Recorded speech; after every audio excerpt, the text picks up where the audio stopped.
পবিত্র ঈদুল আজহা উদযাপন উপলক্ষে ফরিদপুরের ধর্মপ্রাণ মুসল্লিদের ঈদের নামাজ আদায় অনুষ্ঠিত হয়েছে। ৭ জুন শনিবার সকাল ৭টায় ফরিদপুর শহরের কমলাপুর চানমারি কেন্দ্রীয় ঈদগাহ ময়দানে ঈদের প্রধান জামাতে এই নামাজ আদায় অনুষ্ঠিত হয়।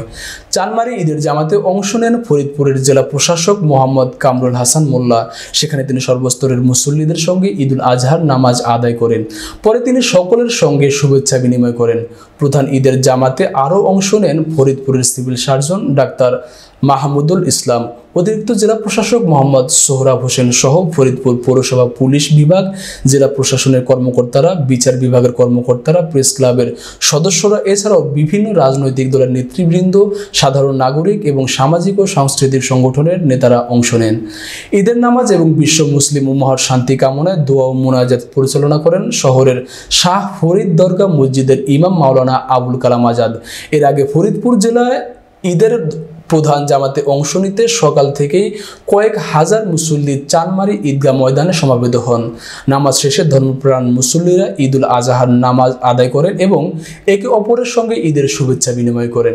এ সময় অনেক শিশুরাও ঈদের নামাজে অংশ নেয়। নামাজ শেষ করে মুসল্লিরা পশু কুরবানি করেন।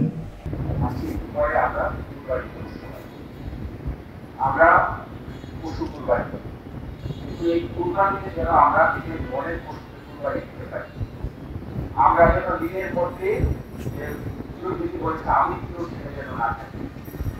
আমরা যেন আনাআনি এবং যে স্বার্থ চরিতার্থ করার জন্য যে নেতিবাচক বন্ধুগুলো থাকে সেগুলো আমাদের সমাজকে বিনষ্ট করে, সমাজকে স্থিতিশীল করে, সেগুলো যেন আমরা বিশেষ করতে পারি। আমাদের আশেপাশে অনেক মানুষ আছে যারা হয়তো তারা গত 1 বছর হয়তো একটু গরুর মাংস খাই। আজকে তাদের যে সুযোগটা যেন আমরা করে দিই, সবাইকে যেন নিয়ে আমরা পবিত্র ঈদের আনন্দ উপভোগ করি।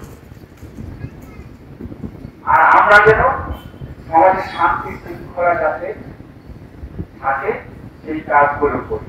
আজকে আমরা অবশ্যই আনন্দ করব, সেই আনন্দের মধ্যে যেন আমাদের একটি মাত্রা থাকে, সেটা যেন মূল্যবোধ নিয়ে আমরা আনন্দ করি, সেখানে যেন আনন্দের মধ্যে বাড়াবাড়ি না থাকে। আমরা অনেক সময় দেখি যে এই কুরবানি ঈদকে কেন্দ্র করে এলাকাতে ছোট ছোট বিবাদে বড় সংঘর্ষে লিপ্ত হন।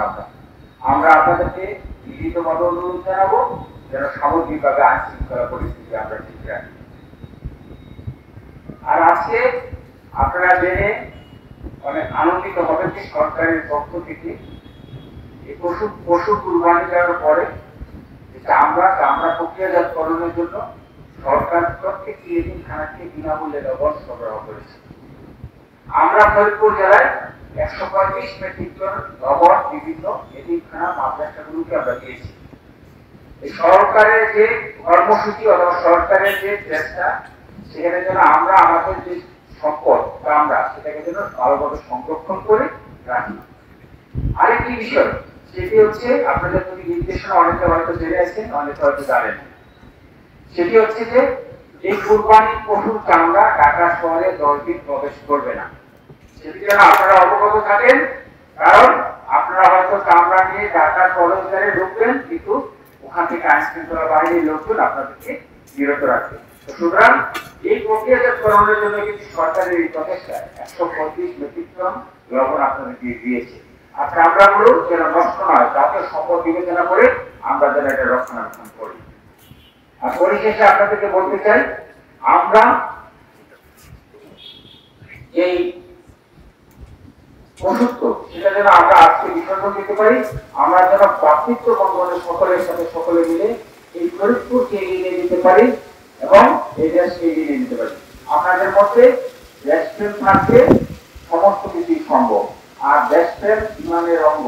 ইসলামে বলা আছে যে দেশপ্রেম, নবীজি তার প্রিয় মাতৃভূমিকে সবচেয়ে ভালোবাসতেন। আমরা যেন আমাদের সেই জায়গা থেকে আমাদের দেশকে ভালোবাসি। আর ইসলাম মুসলিম জাহানের পিতা হযরত ইব্রাহিম আলাইহিস সালাম, উনি তার সবচেয়ে প্রিয় জিনিস, সবচেয়ে প্রিয় সন্তান, সেই সন্তানকে কিন্তু কুরবানি করেছেন। আমরা যেন আল্লাহকে যদি খুশি করতে চাই, প্রকৃত অর্থে নিজের যেন প্রিয় জিনিসকে আমরা কুরবানি করতে পারি, উৎসর্গ করতে পারি। আর আমরা আমাদের যে আওতারও বলি পশুত্ব, সেটা যেন বিসর্জন দিতে পারি। তাহলেই পবিত্র এই ঈদুল আজহার যে তাৎপর্য, সেই তাৎপর্য সাফল্যমণ্ডিত হবে এবং আল্লাহ প্রকৃত অর্থে তার যে বান্দা, তার যে সর্বশ্রেষ্ঠ সৃষ্টি আশরাফুল মাখলুকাত, মানুষকে কিন্তু আল্লাহ সবচেয়ে বেশি ভালোবাসেন। আর এই মানুষকে যদি কেউ কষ্ট দেয়, সেই বান্দাকে আল্লাহ কিন্তু কখনই ক্ষমা করবেন না। সুতরাং আমরা যেন আল্লাহর সর্বশ্রেষ্ঠ সৃষ্টি আশরাফুল মাখলুকাত, সেই মানুষকে যেন আমরা ভালোবেসে মানুষের কল্যাণে কাজ করি, তাহলেই কিন্তু এই যে তাৎপর্য, ঈদের ভিতরে তাৎপর্য আমাদের মধ্যে সাফল্য বয়ে আসবে।